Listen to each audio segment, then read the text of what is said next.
Good morning, everyone, and welcome to the 12 Volt News. We're your hosts. I'm Dean. I'm Fernando. Today, we're going to talk to you all about the fun and excitement that is 12 volts. But before we do any of that, weather.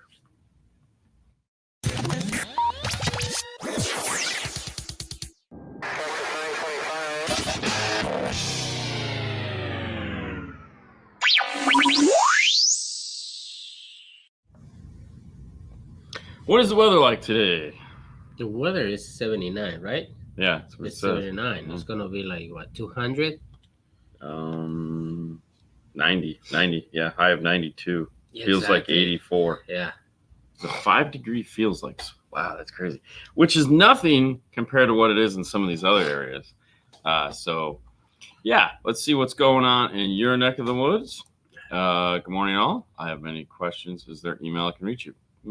For questions? Not really. Still not going to answer that one. It's a news show. Okay, still a news show. Alan apparently didn't get the memo. That's okay. Good morning from Wisconsin. What's up, Sean? What's up, man? Checking in from Springfield, Massachusetts with 72, a high of 87. Chance of thunderstorms feels like Florida weather. It does. That definitely sounds like Florida weather for sure. Hang on. Just want to get past all this. There you go, right there. Okay. East Tennessee with 73 degrees, sunny, and a high of 91. All right. Let's see what else we got going on here.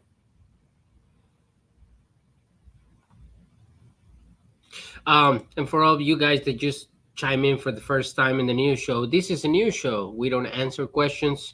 We just, tell you all about the 12-volt industry. Good morning. 51 sunny in the upper Pacific Northwest with a high of 87. Ooh, that's going to be miserable for you guys. Happy Friday. What is happening? Man. Yellow from stupid hot Maryland. What's up, man? I was just having fun with you guys, channeling my inner newscaster. They used to be serious. Now they're just all pricks. 75 and sunny up with Mr. Vega. We had a great show last night. Yeah? It was fantastic. Nice. Yeah. Nice. Yeah. It always when it goes by like smoothly fast, a lot of interaction. It was a lot of fun. Very nice. There you go. Good morning. What's up, man? Wonderful 70 degrees, comfortable in VA. In case you guys wondered, that's where she's at. Go knock on her door. Go knock on her door. That would be creepy. Coming at you from Vegas. A pleasant 79, but with an expected high of 107. Good grief. Why we live in these places is unbelievable. That is for sure. Yeah. But anyways, hey, thanks for letting us know what it's like in your part of the woods. And, it's just what it is. We got some news for you this morning that we're gonna just dive into and have a good time. And of course, as always, let us know what you think about the stories that we're gonna bring to you today, because we like it. Bagels or donuts for breakfast? Really just depends. Depends of the weather. It just depends how I feel. I mean, I can do one donut now. That's about it. Yeah. And then bagel. Yeah, it just depends. You can do a bagel. Yeah, it depends. Yeah. Uh-huh. Sunny, 39 in West Central Alberta. Ooh. Okay. Wow. Why is it so cold there? You guys have the good weather. It was like 100 plus up in the up where up sharp. Yeah, in that area, Toronto and whatnot. Okay, so let's get to our first story, because we all like new product news. Yes. Bring this over here. Oh, I almost forgot. In case you were wondering, the stories that we're getting ready to tell you about come from our good friends at CE Outlook. If you'd like to know more about these stories, or find stories of your own that we might not necessarily cover, because not everyone cares about new rep firms that go on board for different brands, but if you do, then by all means, head over to CE Outlook and check out the stories we haven't talked about. Or if you'd like to read the actual story instead of our interpretation of it, you can click links in the description. They're always there. Good morning. Oh, McDonald's good steak. morning, Good El morning. Fernandez. 52. Okay. I know, right? What? Okay. What? What are you, Darth Vader? What? What? All right. So we have some new product news as always. Kicker launches marine amps and thin mount coaxials, both of which are marine. It was weird because, you know, like I was like, wait a minute, are the thin mount coaxials? Oh, wow. But no, they're all marine. Yep. Yeah, I know. For a second, when I was reading it, I was like, it launches an amp, thin mount. I thought that was a thin Oh, yeah. chassis mount, you know. No, and we, then there's well, like come on. coaxial. This is kicker, bro. They're practical, bro. They recycle all their, you know, the boys take the SKU count to a minimum. It's all right, we only got to buy one piece of aluminum. Yeah. Let's figure out like the best size so we can, you know, which there again, it saves a lot of money. It makes a lot of sense. For sure. So, you know, I think they might have 2 or 3 sizes of aluminum for each amplifier line, and they just make the circuit boards fit on the insides. Yeah. Usually you start with the biggest thing you're going to build, and you work backwards from there, probably to the 4-channel, depending on how that's going to go. But yeah, oh, dude, this is definitely the best sandwich on the face of the earth that I can no longer eat. Really? Yeah, because it's a steak, egg, and cheese bagel. Okay. Oh, fuck, that thing is amazing, bro. Don't give me you can't. You're such No. Yeah, whatever. Give me a break. You eat steak like it's going out of style. Yeah, but like you're not eating steak at McDonald's. No, it's not. What are you talking about? Cow is cow, dude. Sure. It's a breakfast sandwich. Sure. It's not like they called you up and said, "Would you like a T-bone on your bagel?" Yes, please. please. Yeah, well, then you should eat that because that thing is fantastic. Yeah, I tried it. It's the most amazing breakfast sandwich of all time. I passed. Thank you. Well, you're a wussy. Anyways, if you're into the marine world and you're looking for a big 1500 watt amplifier, Kicker has you covered. I always find it funny. The one thing Kicker does with like the marine stuff is they always give you the bass knob, whereas in the car they make you buy the bass knob, which is to me just kind of hilarious. But because most of the time on the boats, I would think you're not using the bass knob, you know, because you're using something else, like the radio has it, or I don't know. I don't know. Maybe because the boat is longer. Bigger? Your guess is as good as mine. Either way, they have 2 new big amplifiers. We got a big amplifier. We got some thin coaxials. I didn't get to see a picture of the thin coaxials. I'm kind of curious, but most marine speakers are rather deep. So, we'll see. Yes, it is backwards. I have to agree with that on this one. But hey, Steve told me why, and I'll have to go with Steve. For those of you that are alarm fans, I mean, you care about this lineup. Vox to revamp directed lineup. So for those of you out there that have been dealing with alarms your whole life, and you remember the little company called Viper, which was definitely the most popular brand name in alarm systems for a very long time. They have some very stiff competition now. It was brought to us by the company called DEI, or Directed. DEI was just the acronym for like directed something, whatever, you know, directed electronics, or I don't know. Anyways, it kind of went away and just got replaced by DEI because everyone loves acronyms. So it was DEI by Vox. There are other companies out there when dealing with acronyms. There's other companies that use and share the acronym.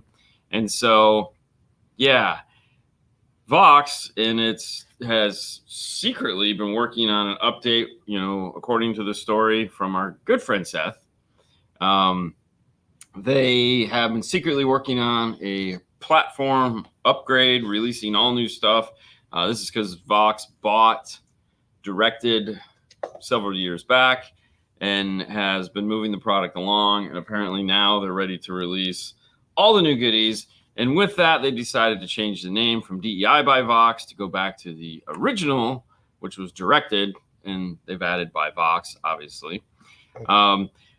What's in a name change? You know what I mean? It's original. You know, I would have called it Viper by Vox personally, because that's the bigger name.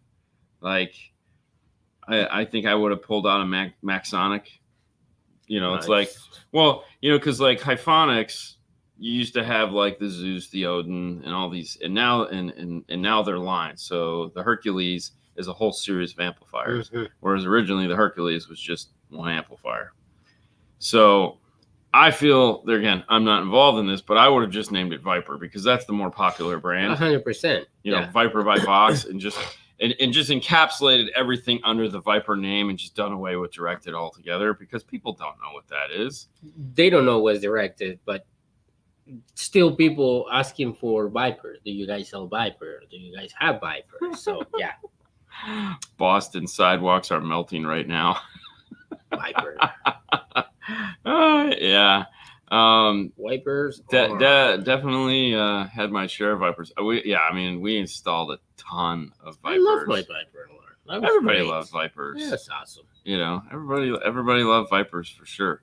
What was this? Will Vox make one final push for mobile video and come out with a full array of HD screens with built-in Roku and AirPlay 2? They might. I thought they already did. I mean, they have so many video. Yeah. I mean, the screens that they make now are pretty sophisticated. But to answer your question, yes, I'm sure they will, because that's how they make money. One of the big pushes from Vox, like when we were at Knowledge Fest, yeah, close, was their new custom leather seats. So apparently they bought a company that does seats, and so they're going after that market, which really makes sense, to be honest with you, because like when they bought, oh gosh, I can't think of the Rosen from Amp. Yeah, you know, that was a custom leather company, like because they were making all the pillows, which are headrests, and so there was, you know, that was they bought all this stuff. So they were already making headrests and parts of cars. Yeah. So to get into the full seat kind of makes a lot of sense for them anyways. Plus, with their client base, it definitely makes a lot of sense. I don't know how well it'll Rosen do. still. Yeah, Rosen still exists. Yeah, it's Rosen by Vox. Them? Yeah, it's Rosen by Vox.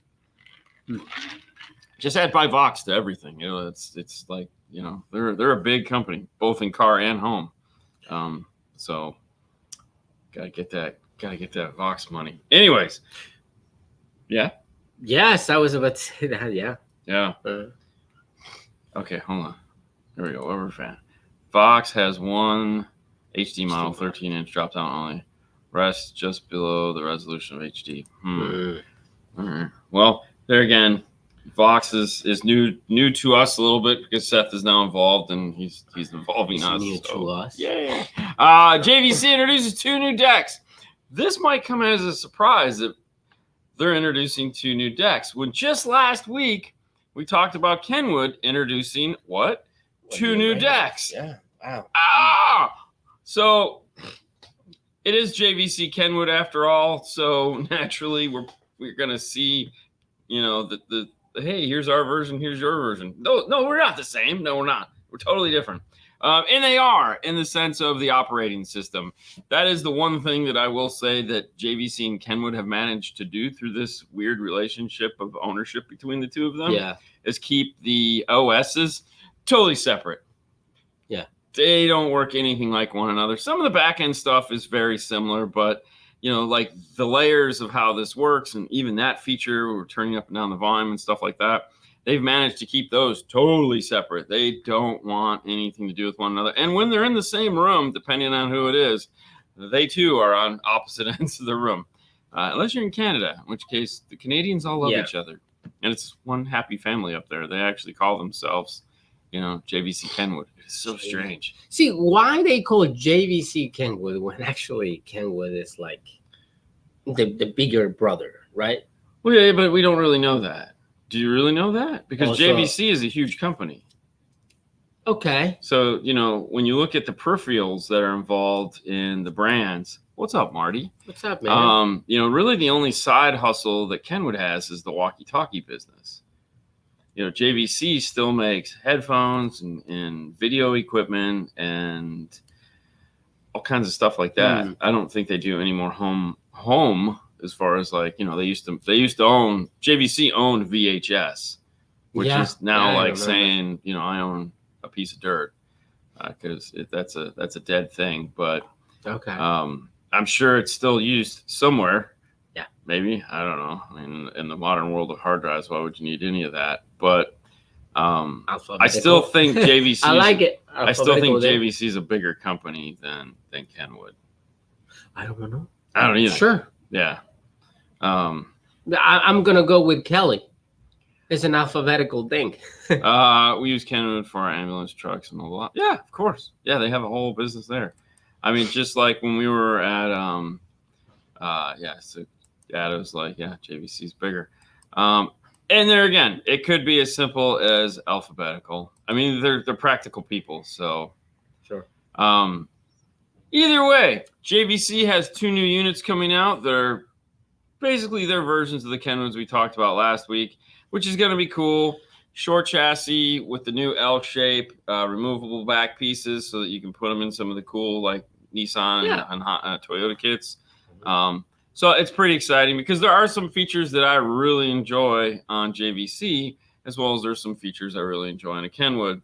I still feel like JVC is going after that younger crowd because I'm gonna see if the new radios have that volume touch. Well, yeah, of course still, you know, yeah, because that's unique for them. It has to because the big push for this new radio was that it brought in the original OS.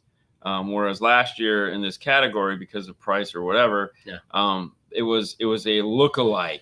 It wasn't the actual Kenwood or JVC. Sounds like a movie. Software. So now this year with the new manufacturer they're using, they're planning their own software on it. So we get to go back to, for sure.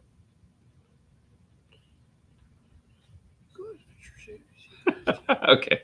I was told that after all the alarms and sensors you can add to your car, but it won't stop a thief from breaking your window and taking things without opening any doors and trunk. You're not wrong with that. There is glass breakage sensors.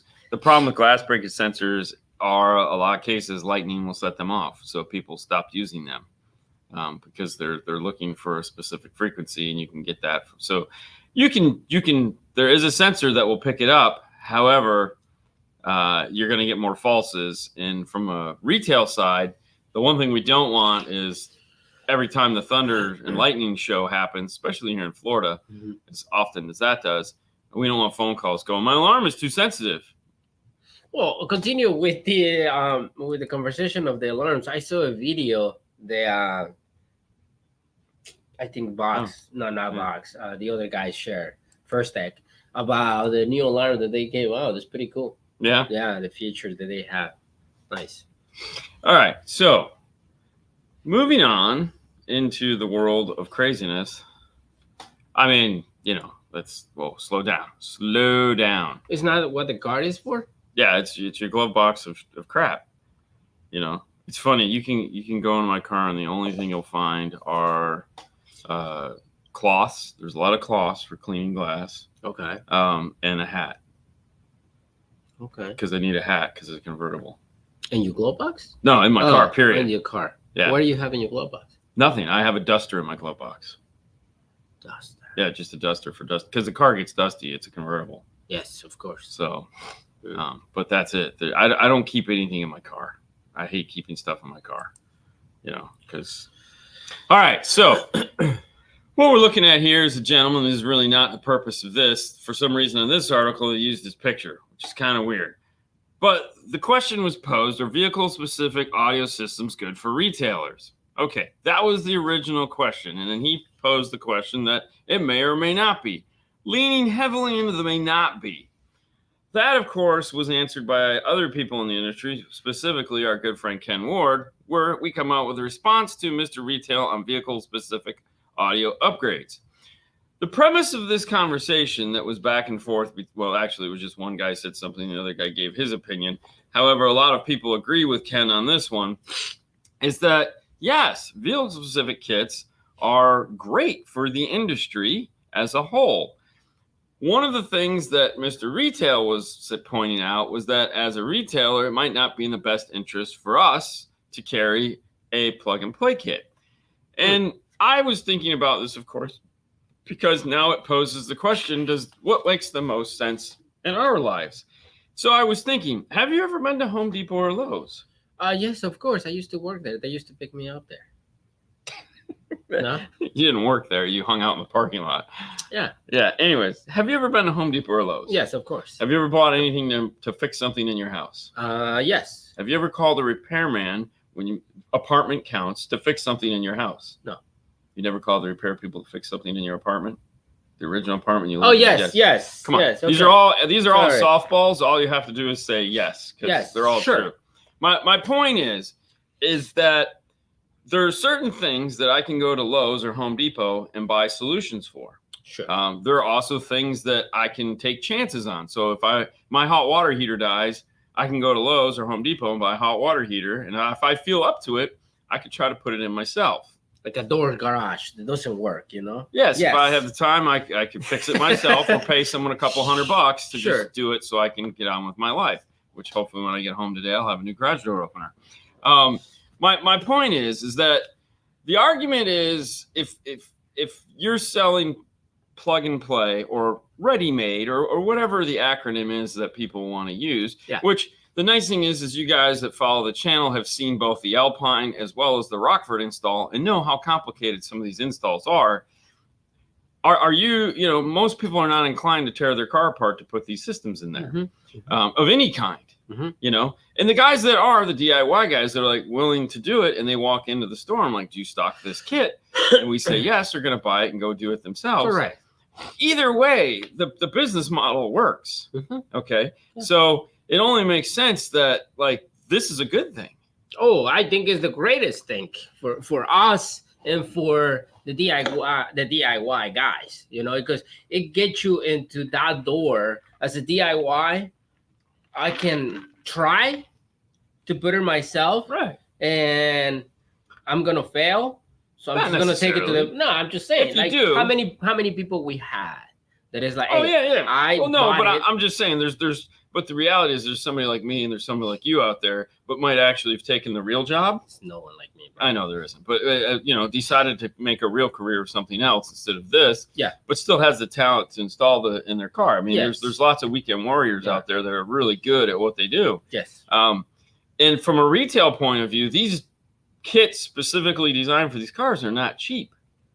They're and the nice thing is they're like all inclusive. So you just buy the kit, you put it in. Yeah. So from a sales point, just like Home Depot, I can stock one of these kits. Guy comes in, it's a $3,500 kit. I hand him a box. Yeah. He goes home and he puts it in, and I'm done with it. Yeah. 5K, boom, right there. Right. Plug and play. You don't have to make any brackets. In most cases, plugs, things like that. No, I think for me, these plug and play systems are awesome. There again, on the flip side of that, for some of these shops that don't necessarily have the most, this is what Ken was talking about, is he divides retailers into three categories: green, yellow, and red, which is a joke on Ken's part, I'm sure. But green being the top tier, yellow being the they can do a lot of stuff, and then red being the really basic installer, guys. The nice thing about the plug and play kits, though, is that almost any level of installation ability can put these things in. Mm-hmm. And the nice thing is that they will get better at doing installation by putting these kits in, because they'll maybe, let me rephrase, some people are brain dead, so it's not going to matter. What? But yeah, but they have to, they'll get better just by working, following instructions, hopefully, and putting these in. Yeah. Either way, I don't see these as a problem. No, I think it's rather good. That's what I'm saying. This is great. Even if you green retailers, right? They're focusing on fabrication and building a full new car, whatever. You can take a customer with this plug and play system, and you guy that has no experience at all and is carefully and everything, they can install it. We'll say little experience. I wouldn't say no experience. Okay. Well, maybe you 10 years ago when you came in. Probably. Sure. Yeah. They can install back in the 90s. Yeah, of course. And and you can go be back successful. and just watch him. Hey, everything is okay. Well, no. I mean, like they can be successful at it and feel good about that they've accomplished something. But there again, as a retailer, I can get it from both sides. Yeah. I have something that all my installers can install with fairly easily. And then I also have something that if a customer walks in and they want to do it themselves, it's an easy sell because it's already done. And it's, we all like buying things that are specific, right? Randomly, like some of us will, I'm just going to make it work, as opposed to, I have this car. Oh, we have this kit. Yeah. Oh, well, I'll take it, That doesn't mean it's easy to install. It just means it's there. I personally like it because there are some of the problems with these cars. Like, for example, there's a Tesla there. But the reality is in some of these vehicles, the installers just don't have the technical ability to solve some of these issues. And we see it in the comments or in the questions that are asked in the industry pages where it's like, hey, how do I deal with this? And it's like, why did you take it on in the first place if you didn't know what the hell you were doing? You were just hoping? I mean, and that's what I'm saying. Like, these guys are taking it. They're gonna put it on. Probably they're gonna fail. I don't know. Some guys, like you say, they are pretty good at it, and they're gonna come back and say, you know what? I try it. I don't know how. You guys deal with that, and you already sell the product, right? Now you're charging for the labor, so it's right. And then some kits, like like we've seen, everyone saw the Rockford kit, and there are some DIY guys out there that are more than happy to take on that challenge, but most of the guys are going to look at that and go, there's no way. There's no way. But it's like how most of the 12-volt installers start. I started doing it myself. I wanted to do my car audio. I didn't want it to pay somebody else. Right. So, yeah. So you're saying you're cheap? Oh, totally cheap, bro. What? I paid $1 for this coffee. Did you? I don't believe that. I feel like you paid more for the coffee. No. Greed is stronger than fear. Kelly, that is a fantastic or just thought, because greed is stronger than fear. What is that? So, for example, when I'll look at a car and I'll see the problems that we're going to run into, and I'll be like, yeah, we're good. And Paul's over there going, no, let's do it. And I'm going, it's not worth it. It's not worth the headache. Yeah. Greedy, him. Oh, greedy. Okay. Fear, greed. Okay. me. Okay. So my fear is that it's going to snowball into something that gets outside of, like the dash is going to fall apart, or the car is going to break into a million pieces, aka any Viper that rolls in the door. Yeah. The car is just going to disintegrate in our hands. We'll spend more time trying to reassemble the pieces of the car back into a car than like a deja vu last week. Right. Yes. Yeah. Exactly. Last week happened. So I'm on the fearful side of things because I see these things as a loss. And it's not worth the investment in our time and money because we're going to end up upside down, or we're going to end up taking way too much time to make it happen. Yeah. To me, those aren't worth it. He, on the other hand, will be, oh no, I'm going to charge for it, and be like, no, you're not. You're not. You'll take whatever the initial quote is and rock on, and it's like, I mean, that's dumb. Hey man. So, but no, that is a great statement, Greed. But yeah, thrifty, not cheap. You can shine a turd any way you want. It still means the same thing, Yes, the proverbial can of worms. Yeah. Bend over to pick up a dime and drop $1 out of your pocket. I like to say you'll step over 100 to grab a 20 that's right in your face. I think if you drop $1, you have a hole in your pocket. That's probably why this is a problem. Well, yeah. Why do you have a hole in your pocket, though? Either way, to sum that up, I am really pumped and jazzed and more excited than ever that these manufacturers are finally figuring out that they need to make kits specifically for the cars. For the main reason is that some of these cars are getting more and more difficult to deal with. Some of these installers are not believing in continued education. They're not going to a knowledge fest. They're not going to a master tech. They're not going to trade shows of any kind. They're not getting out there and learning the necessary skills to do it because they're, again, whether it be the installers or the owners, mainly the owners, they're really making this industry not better because today they have something in the bay, therefore they're busy. That's, I was talking with Mike, who didn't make it this morning, that, what the heck, man? There's like 3 or 4 retailers around him, and none of them came to Atlantic City. And he called, I guess, or talked to one or two of them, and they were like, "Dude, we were so busy." He was like, "I was busy too, but I believe in continued education, you know." And he was like, I was asking about the classes he took, and he was like, "You know, I came back from this trip with the most actionable amount of information that I've ever come with." Like, he was able to go and, you know, he took our class, both of our classes. Yeah. And, you know, he was like, I think he took both of our classes. I know he took the OEM integration. He was like, I was able to use that the day I got back, which is great. These guys, they have no clues. Yeah. Owners always get the blame. Being an installer, I kept up with my techs myself. There again, owners are to blame, and you know why. Yes. You're an owner, you know what it is. And don't get me wrong, you're a very good owner. You treat your employees very well. You know, and that's as an owner, understanding that your employees have a life, knowing that your installers have a life, your sales and your people have a life outside of your business is important. And you've realized that. You've asked your guys to go in the past, and they've said, "No, I don't want to do it," because there again, and that falls onto them. You know, if you're offering and they're saying no, that's on them. If you're offering and if you don't offer though, then, you know, "Oh, we're busy, we can't do it." Like, if it was in Paul's world, he would tell us, "No, like, you guys can't go to these things because we got cars coming in." Yeah. We just override it. We're like, "Hey, we're going to this. I've paid for it. It comes out of my pocket."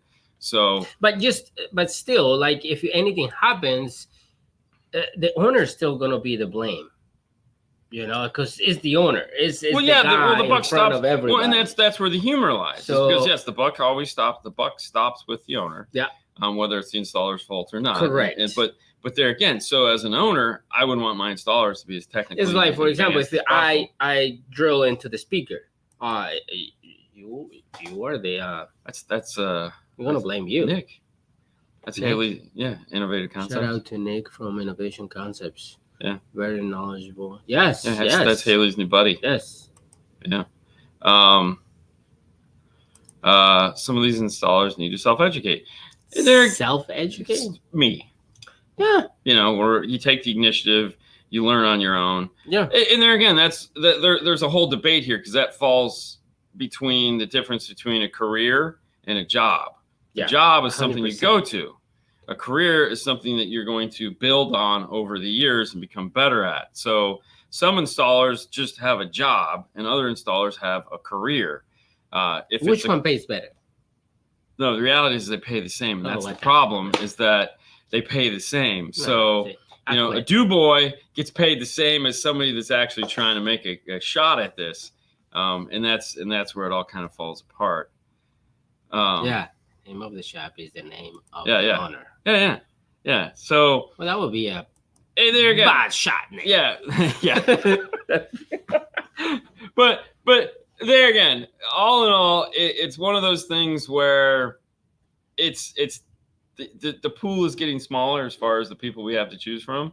Well, that's good. And we have to make sure that they're as good as they can be. And if the owners of some of these shops, which he knows what I'm talking about, because there's plenty of people in his area that never go to these shows. Oh, I mean, we have the same. We have the same thing. Here, none of these guys go. You can literally put a show next door to their building, and they will not come. Well, we had it here. Yeah, for 3 years. For 3 years. They finally came the last year, and then they're like, "This was awesome. I learned so much." And I was like, "Why you don't want to do it anymore?"